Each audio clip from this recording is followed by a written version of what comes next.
This afternoon, a press conference was held to discuss the investigation of last year's burning death of John Druck Wallace of Fairbanks.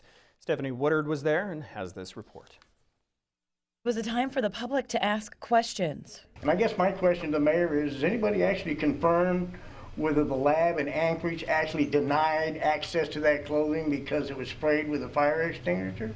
The questions surrounded the 2013 New Year's Day burning death of Fairbanks man John Wallace. Wallace was found by witnesses alone and on fire at the downtown post office. Wallace later died while being treated in Seattle days later. Since then, police have not been able to identify a suspect, and Wallace's case remains unsolved. I really take a personal interest in this case because Johnny Wallace and I grew up together in Fort Yukon, and I respect him as a friend. Initially, police said a lab would not test the clothing worn by Wallace for a fire accelerator or DNA.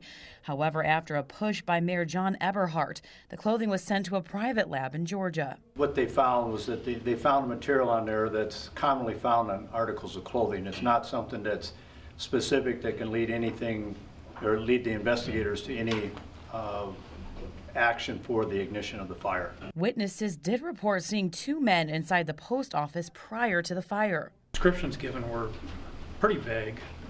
There was a male. One described a male. Two people described a native male.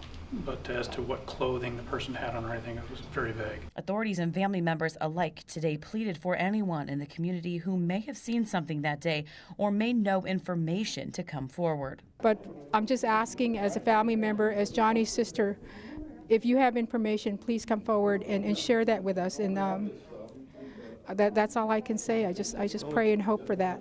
From City Hall, I'm Stephanie Woodard reporting.